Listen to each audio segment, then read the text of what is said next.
I think we're definitely hardwired to be with people. Anything from an attachment framework really tells us that we are wired to connect. And we're inbuilt with that attachment and that need for connection. And really what gets in the way is our parents. Our parents get in the way and they stop that proper hardwiring of that really innate natural ability to connect. But we have that inbuilt. So we are animals that need attachment and connection. And that makes us feel safe. And what goes wrong is when we don't feel safe in those connections, that things start to go a bit haywire and we start looking for that in other places if we're brave enough. Sometimes we avoid them if we've been hurt too much. Awesome. Cool. Well, Andrew, thank you so much for joining me on the Getting Mental podcast. It's a pleasure to have you here. Thanks a lot. Thanks for inviting me. No problems at all. So I guess a good place to start, and it's a very broad question, is what's your story? Where does Andrew come from? How did he get here? And what's he doing? Yeah, that is a big question. I think more than likely I sort of fell in love with psychology, I think in year 11, when I was in year 11 and 12. And I think That's very early. I think it was Robin Williams inspired, actually. Wow. And some of the roles he played, which got me super interested in it. I just started looking into it and fell in love with it. And then, went to uni and did psychology. And the journey sort of started from there. And now I've been doing it for 25 years and still love it. That's the brief version of me. I remember in, and I want to get back to that as well, but I remember in year 11, everyone used to come to me as the guy that would offer advice. Like they'd be like, what do you think about this? Or my partner did this, or this happened. And when I was 17, I was always that guy, because I always had this skill to like look on people's situations saying, hey, maybe this, or maybe this, or maybe this. Were you that similar guy in high school? Yeah. That's interesting that you said that. As you were saying, I was thinking, oh yeah, that was me as well. Because in high school, I was the guy that you'd come to and have a chat with. And so people would come and have a chat and they'd want to talk about things. And I think I developed the skill back then just to listen. Yeah. And so people had that space to talk about things and get things off their chest. And I don't think I was that smart back then, because I didn't think I had that many solutions. So it made it easy, because mostly people just want to have a chat. They don't actually want you to give them advice. So I was that guy as well. And what is that? Like, why do you think people, and the answer to me is, it feels obvious and maybe a silly question, but I think it's important to talk about. Why do people just want to have a chat? Like, is it because people are more lonely than ever, even back, 20, 30 years ago? Or is it just because that's who we are as people? Like, there's a book called The Social Animal by Elliot Aronson, who's a social psychologist, and he talks about our innate need to be social, hence the social animal. So is that just who we are wired to be, or is it because we're lonely, or both? Look, I think it's a combination of both. And I think, I think we're definitely hardwired to be with people. Anything from an attachment framework really tells us that we are wired to connect. And we're inbuilt with that attachment and that need for connection. And really what gets in the way is our parents. Our parents get in the way and they stop that proper hardwiring of that really innate natural ability to connect. But we have that inbuilt. So we are animals that need attachment and connection. And that makes us feel safe. And what goes wrong is when we don't feel safe in those connections, that things start to go a bit haywire and we start looking for that in other places if we're brave enough. Sometimes we avoid them if we've been hurt too much. But in general, I think we are animals people who need connection. So speaking into that with your practice and what you're doing from a psychologist point of view, is that the core of trauma? Is that the core of what people are suffering from, that they see other people? There's a quote by this guy from hundreds of years ago, and he says something like, people are suffering, like, because he had gone through so much shit with people. Is that what you see is the core for people who are experiencing trauma? They see other people as painful or as something that is suffering, and they pull away from it. And in some ways they might create multiple personalities, or they might split their personalities or have ADHD or things like that. But are people and the suffering from people the core? Look, I think what we do to each other is the core. And I think we are not great at being kind to others or kind to self. And I think that can create a lot of suffering. And I think what people do to us, it can often be a very primal cause to our suffering. And that suffering is often made worse when it is someone who we are supposed to love, trust, and feel safe with. So if a parent does harm, someone sat close to us who we're supposed to feel safe to does harm, that has a much significantly bigger impact than if a stranger does harm, depending on the harm, of course. But when it's someone who we're supposed to feel safe with does that harm, it actually has a significant and long-term impact.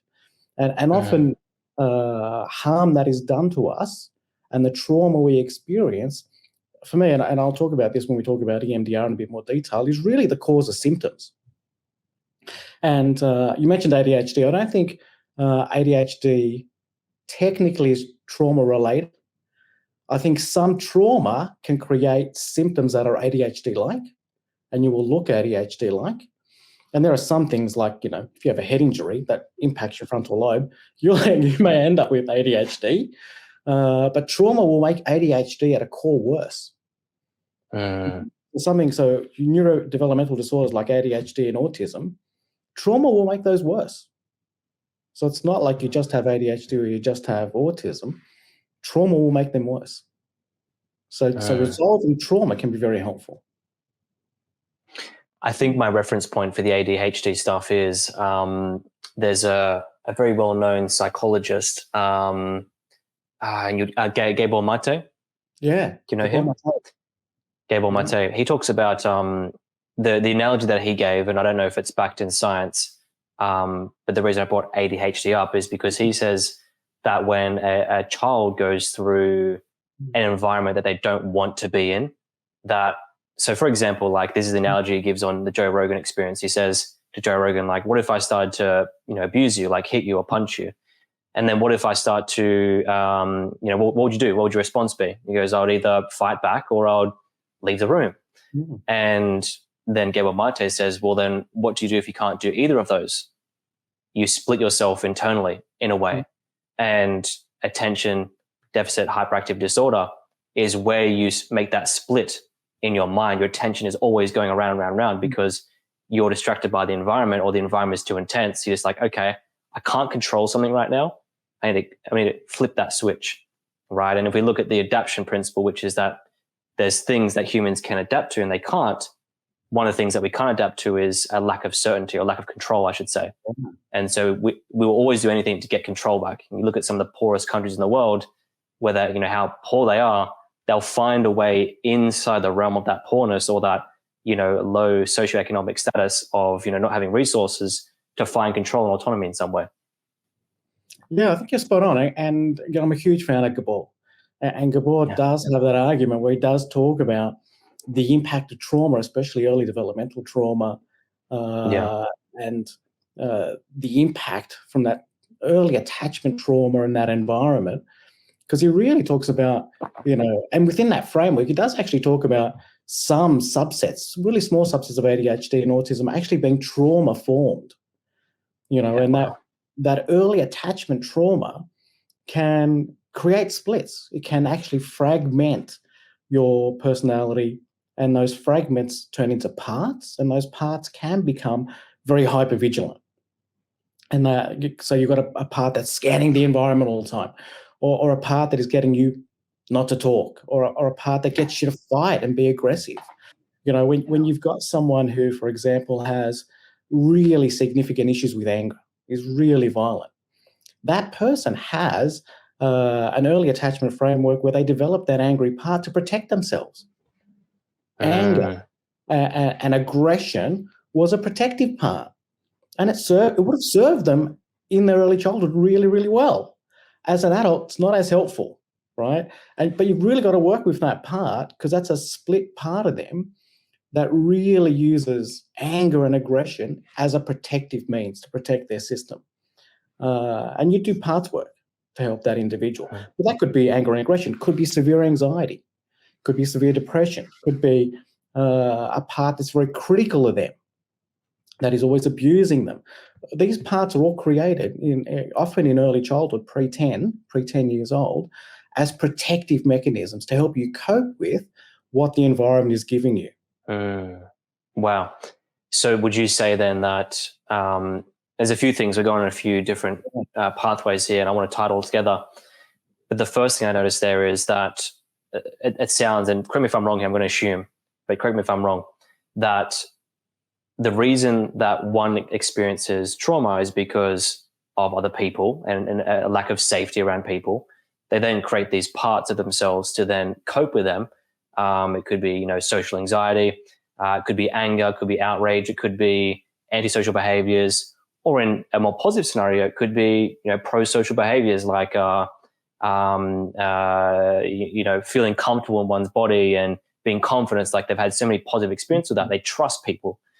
And it sounds like the end goal of, and I know it's different for everyone, but again, correct me if I'm wrong here, the end goal of healing trauma is to end in a place of natural kindness, natural compassion for each other. Is that accurate? Yeah, 100%. So parts get created usually pre-10. You still get parts being created older than that, but you've got to think about our personalities are forming under the age of 10. And if we have a loving, caring environment that we're in where we feel safe, then all our parts get integrated with us. And by integration, I mean they feel like us. They're still separate parts, but we all work together as a team. We all communicate. We all have compassion and care for each other. And when you experience really severe trauma as a child, especially under 10, and it's chronic and repeated, then because of that chronic and repeated trauma, your parts actually stay separated. They don't become integrated and form, and they actually feel dissociated or disconnected to you. And they do that, and they stay separated to protect you, right? And that is really the form when your parts early on as a child, your personality doesn't integrate, and you have these parts that are separate. Those parts stay dissociated or disconnected as a solution to deal with the trauma you've experienced, which is then, goes on to be diagnosed later on as dissociative identity disorder, or what used to be called multiple personality disorder, which I'm not a huge fan of. I'm not a huge fan of calling it dissociative identity disorder. I actually think it's dissociative identity solution. It is the natural solution to extreme trauma. And it is something you don't get a choice of. If you are experiencing trauma, and trauma is something very subjective, and subjectively it's a distressing event that is beyond your capacity to cope and in which you feel helpless. So if an event is beyond your capacity to cope and it is helpless, and it is so distressing that you can't handle it, a part will be created to help you manage that. And I've got a slide later on that we can talk about where I sort of explain that and why that works and how it works in terms of why those parts are created, and they're there to help. So it is a neurological process where a part of you splits off to help you carry the burden and deal with some of that trauma and distress. And that could involve multiple parts, not just one. And those parts... sorry, go for it. Those parts then get carried through with you for your life, right? And so the odd thing is that, especially dissociative identity disorder, that is really a childhood disorder. It's a disorder that starts in childhood, but we really don't diagnose it until adulthood because we're not that great at spotting it or seeing it. And when parts get created, for example, if dad's beating you up and you're 6 years old and it's beyond belief and horrific, then the part that gets created to help you deal with that 6-year-old part of you actually stays 6. And you might be 30 or 40, but that part is still 6. It gets trapped in time. And so when you respond as a 30-year-old to someone who is getting angry at you or aggressive, your response might be way beyond what is justified or needed for that event. It's because 6-year-old has kicked in. Does that sort of make sense? It makes perfect sense. Yeah. And it's equally sad as it is inspiring hope, I think, because I think, and I want to distinguish something there. I think that these disorders, in that word, right, I think that everyone has them to a degree, right? there's no childhood that was perfect in the sense of, oh, like from A to Z, everything was perfect, because as children, we are the center of the universe. We think we are, at least. And we take everything super duper seriously. Like this one event here that had no meaning whatsoever as far as it goes from a cognitive point of view means everything to us because we respond with emotion first and with a center point of view. So I think it's important to note that and you can correct me if I'm wrong here as well, that the behaviors that we have and the ways of being in the world that we have that might be quote unquote disempowering or incorrect are actually quite normal for most humans. Yeah, they're quite normal. They're for a lot of people functional. They help them cope and manage and adapt. And we've all experienced trauma to some degree. We've all experienced some distressing events, some more than others. And if those distressing events are not are smaller and minimal, we have the functional capacity and resiliency to overcome those. It's when they're very distressing, and it's where they're cumulative over the time and repeated that they have a more significant impact. And so it can just be one event that really takes us off kilter. And that's when you need some help helping resolve that trauma and that distress. And I think that sometimes when it comes to trauma, it can become so bad that the self-awareness goes away around even knowing that you have it. So I guess the question is like, how can one identify if they've lived in that world for so long? And because we, as humans, we experience the whole spectrum. We experience from, insane amounts of peace of like, wow, I feel so peaceful. And then, maybe the temptation to have that little bar of chocolate when you know it's bad for you. Not little bar, you binge eat, right? So for example, you binge eat and you're like, oh, now I feel like crap. And next day you feel like feudalistic and the world sucks and all these things. And then next thing you know, you have bad sleep, and it kind of leads to all these patterns that you might have in the past or in the carries on in the future. So I guess the question is, it's like when someone is in that reality, how do they bring awareness to that feeling? Is it a process of like, hey, tune into your body? Is it something they see you about, or like what's surrounding that? Well, there's you know what I think? Let's do that little mini presentation, because this is the second part. Because I think let's talk a little bit about trauma, how trauma works, and then let's talk about, because what you're getting into, which is the most interesting part, is parts work. And how do parts work? How do these parts work? The part that likes eating chocolate, the part that likes drinking alcohol to cope, the part that is aggressive or angry, the anxious part, the people-pleasing part. How do you actually work with those parts to get some healing? Because for me, parts are fundamental. We all have parts.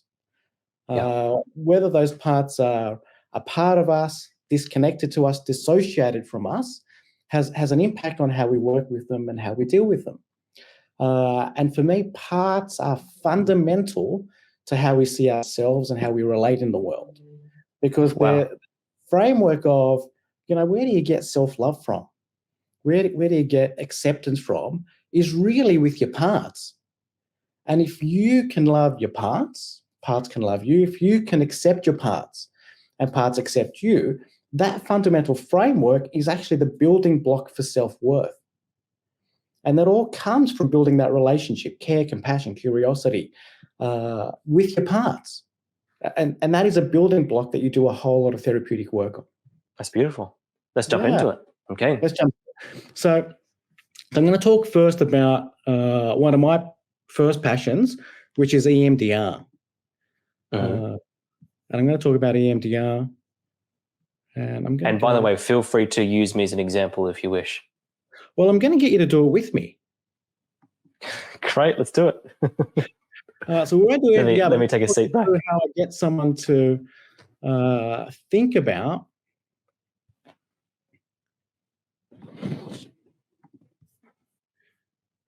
There we go.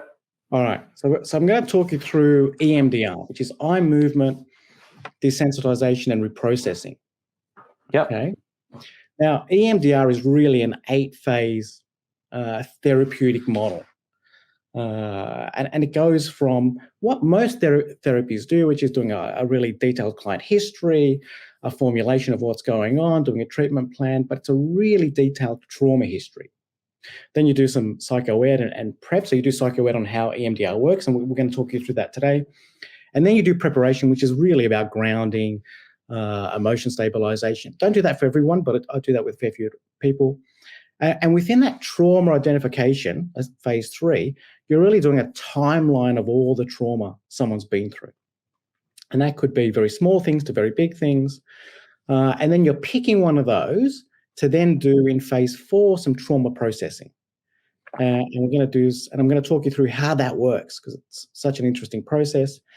And then once you've got that to a 0 distress level, you actually go and you install a very positive cognition. So if you were assaulted by someone and you felt powerless and worthless, you'd be processing all those negative cognitions and the trauma that went with it, and you'd be putting after that, when that was fully processed and you had a 0 distress rating, you'd put in a positive installation where I'm in control now, I have worth, and then once that was installed, you'd move to phase 6, where you think about the distressing event and you just notice your body, is there anything left? And you'd process that.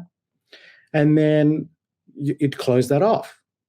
And then the next session you have with the person, you would reevaluate. You go back to phase 4. You bring up that memory you've processed. Is there anything left? If there's nothing left, then you go to the next one, you repeat the process. And what I'm going to talk to you about is a little bit, how do you identify what is a trauma? And then how do you process it? And then we'll talk about parts. So we've already talked about what defines a trauma, and that's any distressing experience that's beyond your capacity to cope and where you feel helpless. So it is beyond my resources and I feel helpless. And that experience, that distressing event, actually activates very specific neural processes and pathways. And those neural pathways are very distinct to anything else. So a trauma memory is very distinct to other memories, right? So how does that work? So if we talk about the brain, so if I split your brain right down the middle. I'm just pausing 1 second there, Andrew. Are you sharing something on the screen here? Oh, yeah. Can you see the brain? No, I can't see the brain. I can see your StreamYard section. When you're on that tab, you have to select the tab that you're on. Ah, great. All right. So if I was to cut your brain right down the middle, this would be the middle view. And I'm really interested in the amygdala, which is this almond-shaped part of the brain here in the middle. It's in the limbic system. And I'm interested in the hippocampus. And your amygdala is your alarm system. It's where fight, flight, freeze, and collapse live. And that alarm system works very, very closely with your hippocampus, which is that sort of backward C that comes around. And that backward C is really all about memory processing. That's the part we're really interested in. And the amygdala and the hippocampus work very, very closely together. So think about this. I'm going to show you how different memories work. So Luke, think about, so we're filming on a Monday. Today's Monday. Go back to last Monday. What did you have for dinner? I had sweet potato, capsicum, white rice, and chicken. Sorry, is that the wrong answer? No, that's a good answer. Because I have classic ADHD. Do you have the same thing every time? Yes. Go back 3 weeks on a Tuesday. It's the same thing. Do you have the same thing for lunch, breakfast? Yeah. All right, well, go back to last Monday, right? So last Monday, you know what you eat, right? It's a set pattern, but can you remember that exact meal? The one that you had last Monday.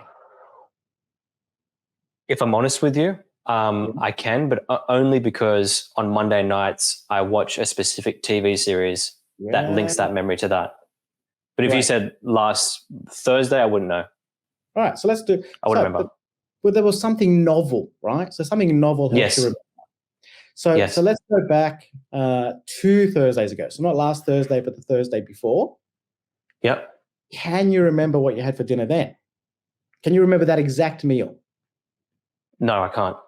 No. So if there's something novel, you're going to remember. But normally, right, there's not that much going on all those meals. So for someone listening, go back 10, 15 days, try and figure out what you had for dinner. So when you have dinner, usually it's not a big deal. So the amygdala doesn't get activated. So the amygdala and the hippocampus work together, and they process this memory into a semantic memory. And a semantic memory is very light, it's verbal, we have millions of them, and they put them in the filing cabinet, right? And if you go back like 4 weeks ago, right, to a Thursday dinner 4 weeks ago, can you think of one? No, not at all. And how long ago does that 4 weeks feel? If there were three options of, immediate, medium, long term, it'd be medium. It just feels like a distant in the past. Right. So when something isn't novel, when something isn't emotional distressing and it doesn't activate your amygdala and hippocampus do what they need to do. They process it into a semantic memory, and it feels like it's in the past.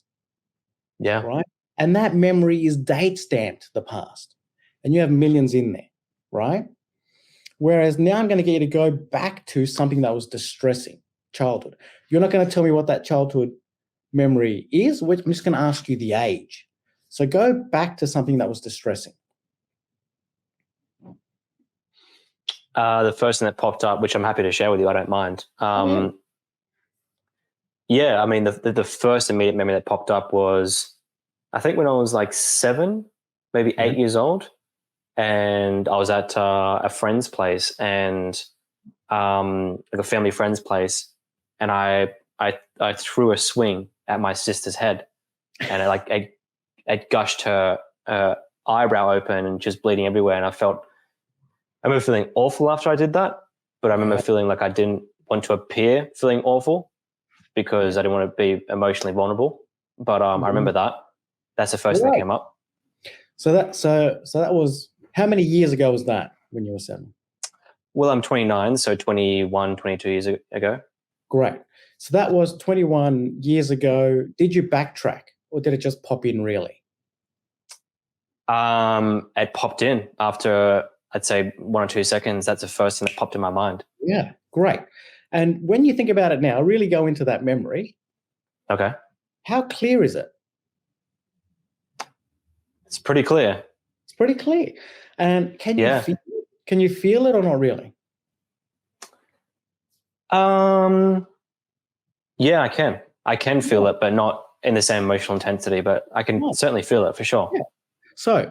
So what you just described, that was an excellent example. Thanks, Luke. That was a distressing event, right? It happened when you were 7, 21 years ago.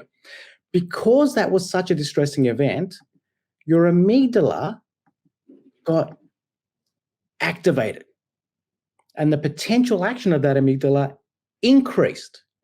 And when your amygdala gets activated, it stops normal processing with the hippocampus, and it stops it from sending it into semantic memory. And this is an evolutionary process. So when you're distressed, it stops that processing. And what happens is your amygdala and hippocampus work to send it into episodic memory. And episodic memory is an episode in time.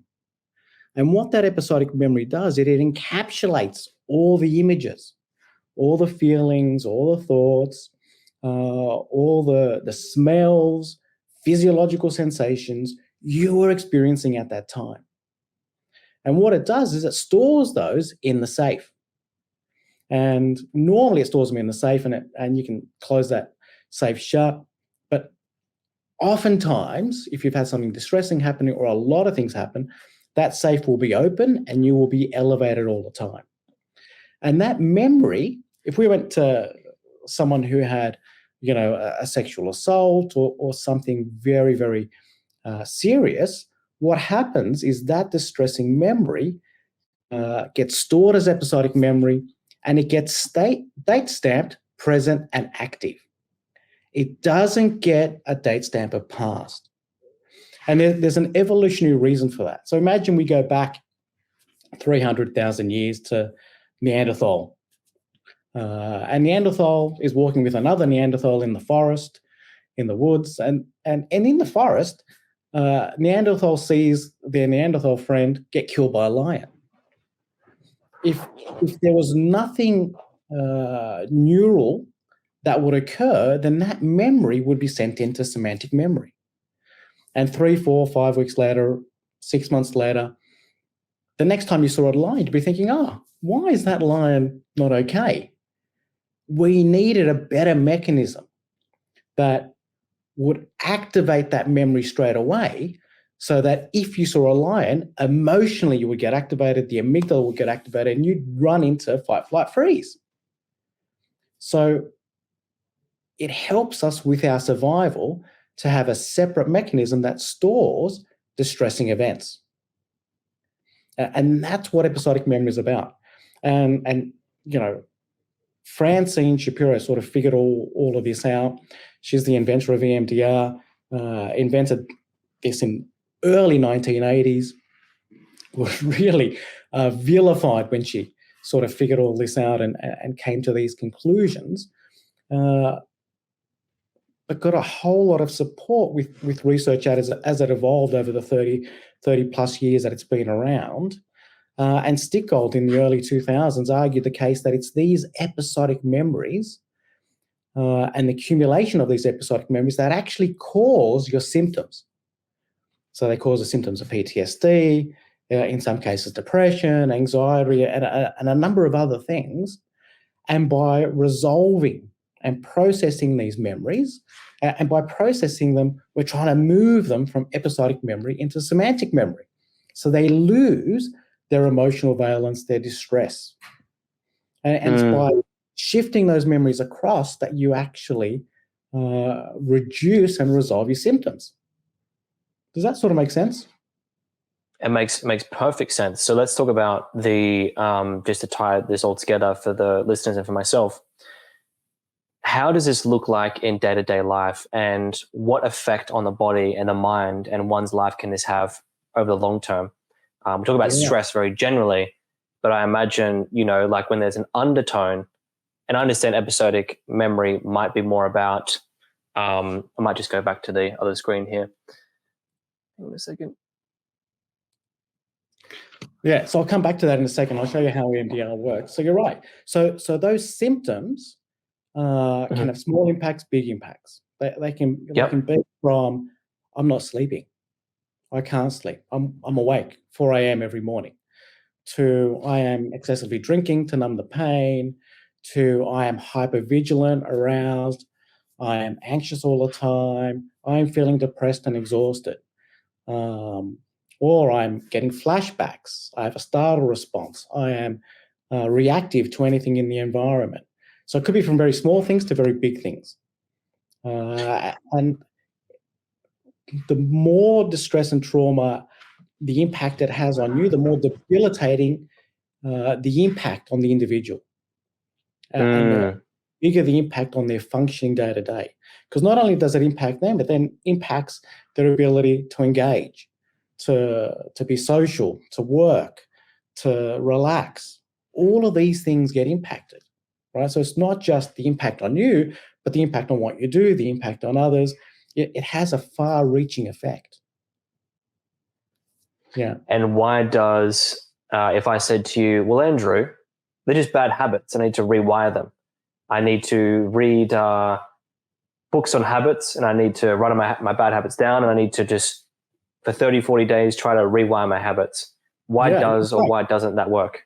Yeah, that doesn't work, because because that trauma, and we'll come to this with the parts section, trauma is often experienced by you, but because it's so distressing, it'll often be co-experienced or held by a part of you.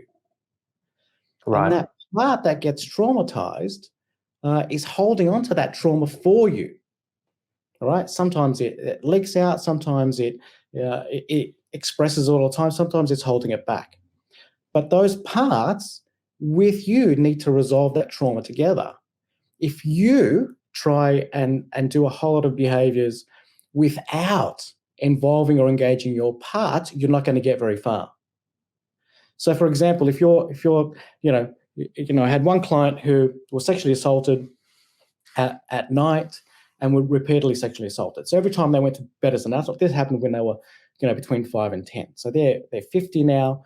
Every time they go to bed, they shiver and shake. They are having a distress response. It doesn't matter how many sleeping strategies you read. It doesn't matter how many meditations you listen to. It doesn't matter how much medication you take. that response is not going to resolve unless you've done the trauma work with the part and you. Only by resolving that trauma from that event will the shaking, the distress of you going to sleep resolve. Can you give us an example that's less severe so people can relate to it that haven't been through that before? Like, let's say, for example, I'll use myself as an example right now. So one of the bad habits that I have is, and I say quote unquote because it depends how you interpret it, but is when dinner time comes, I've been working hard all day. I like to indulge in these little vegan snacks, these little vegan chocolate bar things. And I notice that when I have them, I don't sleep as well. And it could be for multiple reasons. It could be, underlying stress throughout the day affecting my gut health, which then affects my sleep, and, the cycle continues. But I know when I don't have that it's a net positive for me. But and I didn't have it yesterday, but for the most part, I'll go out of my way, no matter where I am, to go to a health food store to grab one of those. Doesn't matter how much it costs or how much how much work there is to do. I'll always find a way to do it. And that might be an example of a smaller thing, which might have, the iceberg underneath might be large, who knows? But can we use an example like that and how that might affect, or how you might move through that, or how that might affect one's life? Or is it just a harmless bad habit? Well, reaffirm my bad behaviors, please. Well, there's no such thing as a harmless bad habit. There's no such thing as a harmful bad habit. They're all habits, right? And they're all really related to parts, and there are no bad parts. This is a Richard Schwartz framework that all parts are good. And that part of you, that indulgent, I deserve this. I need a reward. I'm a good person. I've earned my keep. That indulgent part of you is a positive part of you. It's rewarding you. But it's actually in conflict with another part that is saying, don't do this. It's going to be bad for your sleep. It's costing you money. Why are you doing this? So you have parts in conflict. Everybody has parts in conflict, right? And this conflict actually causes a lot of distress. And what you need to do is do parts work, where you talk to both of those parts, especially the indulgent part, because that indulgent part has a job to do. And it is determined to do that job. Right. And so that part would have developed at some point to help and assist you cope with the stress. And what you want to do is have a chat to that part and say, great, you're helping me with this indulgence to do this. And the way you do this in parts work is you create an environment where you can go meet your parts. And we'd go meet your indulgent part. We'd go meet the part that is annoyed about you buying it. We'd go meet you've got a funny part. We'd meet your entrepreneurial part that likes to create podcasts and do all those things. All of these different parts of you are actually all come together to make up who you are. And so in this space where we go and meet these parts, you then go have conversations with your parts. And you figure out, well, what do you do? What's your job? What's the job of this indulgent part? And we'd have a chat to that part. And then we'd figure out a way to work with that part to see if it would negotiate a change in that behavior. So this is not an issue of willpower, right? If willpower was the solution, then we'd have no fat people in the world. We'd have everybody doing things really well, because willpower is what people use to try and lose weight, to try and break a habit. But it often ends up not working because you're going against an internal part of you. And you need to build a relationship with that part. Why are you doing this? What's the function of it? And then working with that part with care, compassion, curiosity, to try and create a new agreement of working with that part. There is no getting rid of that indulgent part. Once you have a part, you always have that part. But it's the relationship you build with that part and how you work with that part. Wow. It's like having an intimate relationship. Yeah. Well, what you find is that people who have great relationships with their parts are much better at having relationships with people. People who don't have great relationship with parts don't have great relationship. If you have parts that are dissociated, no connection with your parts, ignore all parts, you'll find that person is very lonely and isolated. But what you do with your parts has an everyday impact. Wow. Right? Yeah. So you wouldn't be reading any books, you wouldn't be reading any, how to break habits. All of that relies on willpower and you but it ignores what is going on with your parts. And unless you do something with your parts, you won't create the change that you want. Yeah. So I guess it goes back to what Carl Jung calls individuation, which is the integration of all one's parts to make a swinging human being, like how a human being should be. Well, technically, there's this odd thing. There's integration of parts, right? So integration of parts, but integration of parts is the worst terminology you can use. It's a little bit like how the word theory has a scientific role and an everyday use. And if I say in everyday use, I've got a theory, that means I've got an idea. But in scientific terms, theory means it's a proved theory. It's got all the evidence it needs. And I think integration works in the same way. Integration in general use means integrated as one. Whereas integrated within a parts framework or within a psychology framework actually means working together. It doesn't mean becoming one. All your parts will be separate, but working with you, communicating with you on the same page and allowing you to manage and reinforcing when they need is you becoming integrated. It's not everybody becoming one. You still got all those parts, but it's how you work with them. So integrated means we're all working together, we're all on the same page, we're all communicating, there's care, compassion, love for all those parts. Disconnected means they're disconnected to me. I don't want to know about them, I'm pretty annoyed with them. And they can influence me. They can be co-conscious, making me do things like go to the cupboard and eat some chocolate or a vegan snack, or can make me go have some alcohol. I'm conscious. I know that I'm doing it, but there is a force that is making me do it. And all at the other extreme end of that spectrum is dissociated parts, where if they're dissociated, that means they can take over. And me as a person, I go into an amnesic state, and that part just takes over my body and controls what I'm doing. And that full range is seen, right? So parts can be integrated all the way up to dissociated. Yeah. Wow. So let's use an example and tell me why this worked and why it didn't, right? So I started drinking when I was 14, 15. Yeah. And in Australia, that's quite normal, right? Normal-ish. And for me, I had really bad social anxiety. And I was like, that was the way that I would remedy that. I had this part of me, like, there you go, this part of me that was like, loved to socialize, loved to, go out and chat with people, very extroverted. And this other side of me that was really socially anxious, like really shy and like, I don't want, kind of these two parts going at once, right? As you mentioned there before. And the way that I would bring that part of me out that was social and bubbly and, outgoing was to drink. The dark side of that was, or the other side of that rather, was that it removes inhibition. So that part of you would go to the absolute nth degree of that, which means you won't just be social, you'll be out there and ridiculous and maybe cause some drama. Then also alcohol's bad for you, right? When it's done, especially binging, like, every single weekend and whatnot. So then I knew in my mind this whole time that I needed to stop drinking. I knew that it was bad. I knew that I didn't want to spend all this money. And then, fast forward 10 years later, when I'm in my early 20s, I'm going out and partying, and, it was normalized because around people that were doing it all the time. And then I was part of this Australian culture and, bendering all weekend and all these things. And then I read this book. It was called, by Alan Carr, The Easy Way to Quit Alcohol. And I tried a bunch of stuff before that. I'd seen multiple different people and, try these different things. And, at least it felt that way at the time. I read this book, and then it was like at the start of the book, and this I'm discovering what it is now, but I'd love to hear your thoughts as well. At the start of the book, it said, I'm not going to ask you to stop drinking. In fact, please keep drinking.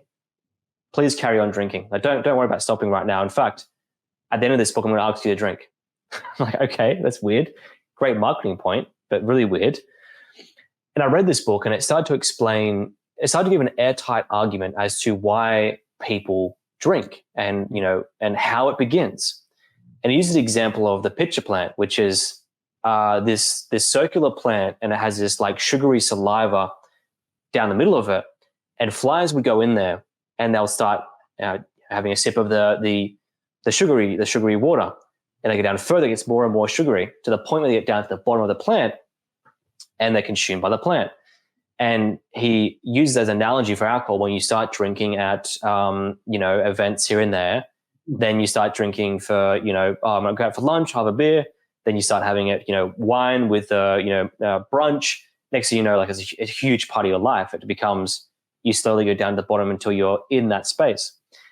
And another thing he says as well is that, when you go to social events, it's natural to be awkward. It's natural to be socially anxious, naturally to be a little bit weird. Like when you go to a kid's party, there's like maybe one or two kids that go up and have no inhibitions. They're crazy or whatever.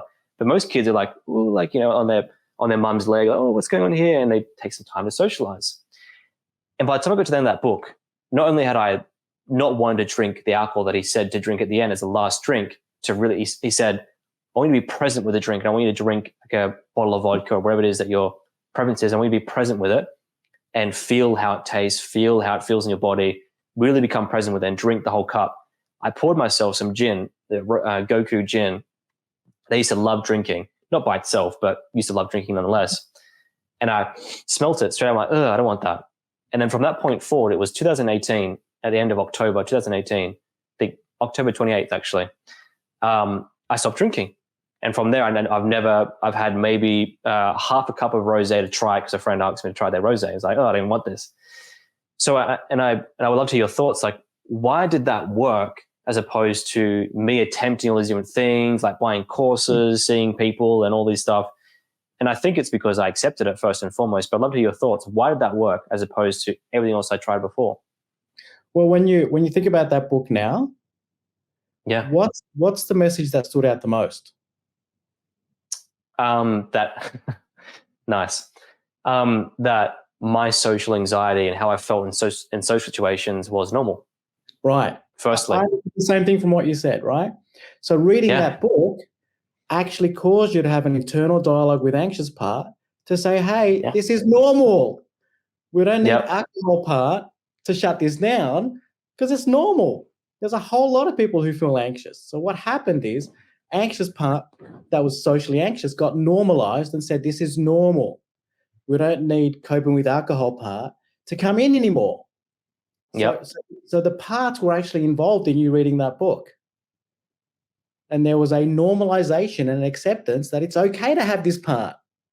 So you stopped getting angry and annoyed at this part. Yeah. Which then required alcohol part to come in and subdue it. You said it's normal. So if I feel it, it's okay. Well, then also as well, then that makes perfect sense. And I think then what happened as well is about 4 months after that, I've been for so long wanting to go to these like sober events, these conscious events. And I just happened to go to one of these events. And then I it's called ecstatic dance, right? It's where you dance with no structure, no routine. You just let it flow. Like a bunch of people in a room, just start dancing. And you just kind of like just start flowing with the rhythm, moving how you want to move. I remember feeling so awkward in my head. Like, this is so weird. But I made a commitment to myself, which was I'm going to just keep dancing until I feel free. Eventually it will happen. Like it's gonna have to happen eventually. Yeah. And I just let go. And then I started to socialize with people. And I realized this other part of me, I keep saying part now, it's interesting. I saw this other part of me that was naturally social, naturally extrovert, naturally very confident, naturally very outgoing, naturally very, just full of life, full of joy, full of happiness. And it came to that experience. And I think that's the part that you mentioned there, one of the steps which is you create a new pattern.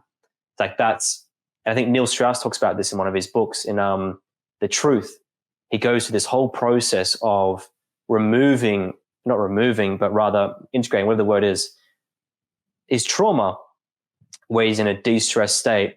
There's a word for it, but he remembers laying on his bed and he just felt completely empty. Like his resting heart rate went down massively. He just felt like this freeness. And he built something up from there. He started to build himself again into this new being. He's like, okay, now it's time to stack on this new way of being. Within a paths framework, you can create new paths. Yeah. With the agreement of parts, you can say, I want to create a social, extroverted version of me because that is me. Yeah. And so parts can be created, and you can create those parts, so for example, you can create the part that's social. If you didn't get, the parent that you needed that was loving, caring, you can create that part for yourself.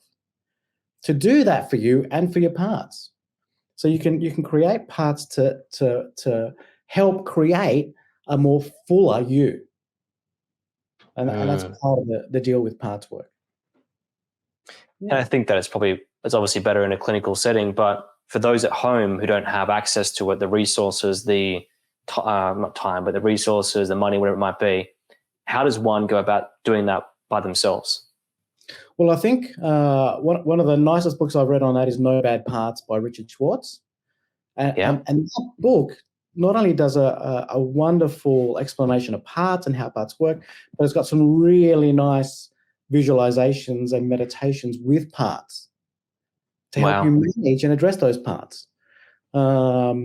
IFS is, internal family systems, is just I'm familiar with that.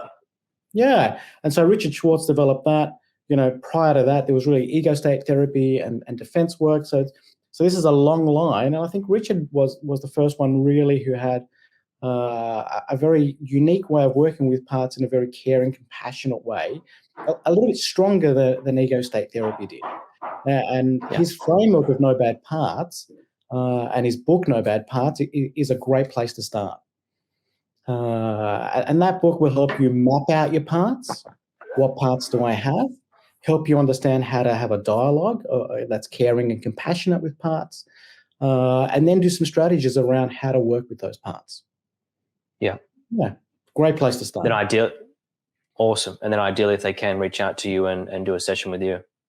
Well, any psychologist who's done parts work and trauma work, and really you got to combine the two. So for me, what I found is doing parts work is a great place to start. But then you've got to do trauma work, which is where EMDR comes in with the individual and the part. Because often parts will hold trauma. And especially with more severe cases, parts will still be in trauma mode. It'll still be active. They still think they're in the time zone at that time where something awful was happening to them. And so doing the work with them and resolving their trauma has a massive impact in helping calm your whole system down. So doing parts work and trauma work is really what I found to be the most effective. Love it. Now, if you go see a chiropractor, the right chiropractor, they will say that often the reason you're experiencing health issues or the reason you're experiencing emotional issues is because of your spine. And you have subluxation in your spine, there's inflammation in parts of your spine, which affects your nervous system and so forth. If you go to a surgeon, they'll probably try and give you a lobotomy of some sort. If you go to, whatever field it is, they will tell you that that's the thing that's going to fix or, heal you, whatever it might be. Do you feel like this is the only solution for someone to work through and move through their trauma? Or do you feel like there's other ways as well?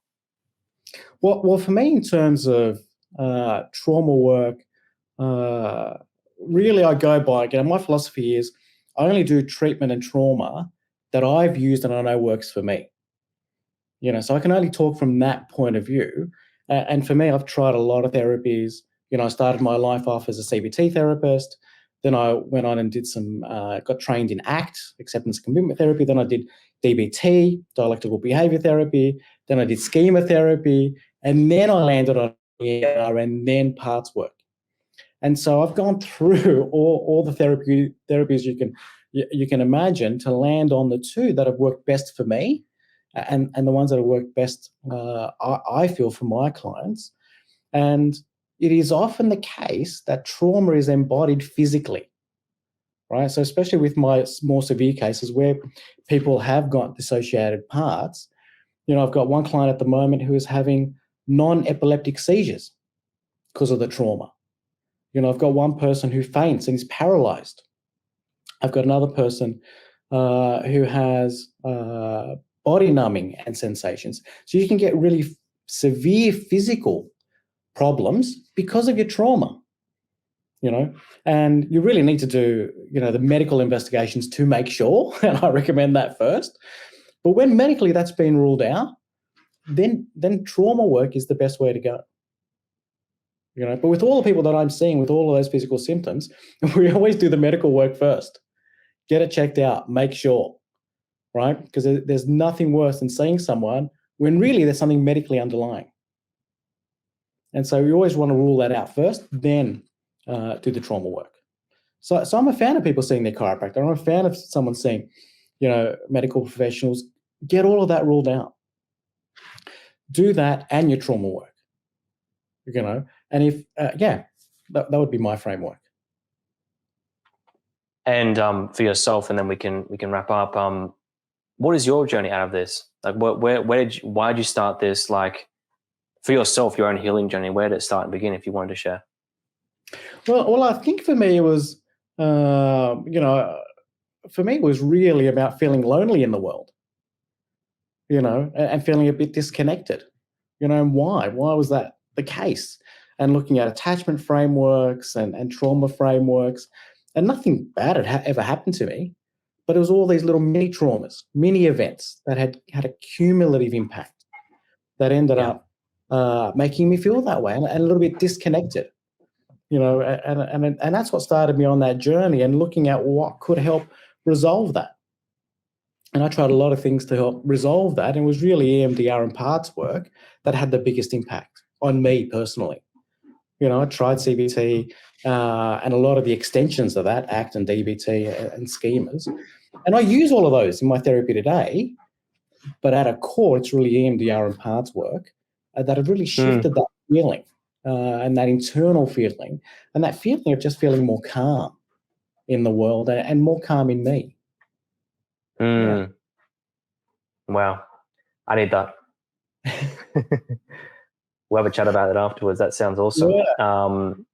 What'd be really cool, I think, a really cool idea, just a side note, it'd be awesome to maybe I could, for everyone that's watching and anyone that watches in the future, I could document the whole thing and like see where I am before and after. I've done a bunch of different stuff. I've done neurofeedback. I've done a few different things here and there on the way, but maybe it might be worthwhile documenting it and seeing what happens. That'd be pretty cool. Great idea. Yeah. Awesome. Cool. Well, it's been a pleasure to chat with you. The Read Clinic, how can people get in contact with you if they want to, and what's the process there? Well, you can go to the Read Clinic website. The Read Clinic is the home to 26 psychologists. It's the biggest practice on the Central Coast. So it's really, if you're on the Central Coast, we do stuff online as well. But if you go to our website, thereadclinic.com, that is the best way to get us, and you can see all the people that call the Read Clinic home. That'd be great. Thanks. That's beautiful. Awesome. Yeah. Thanks so much for joining. I really appreciate it. Thanks for the time.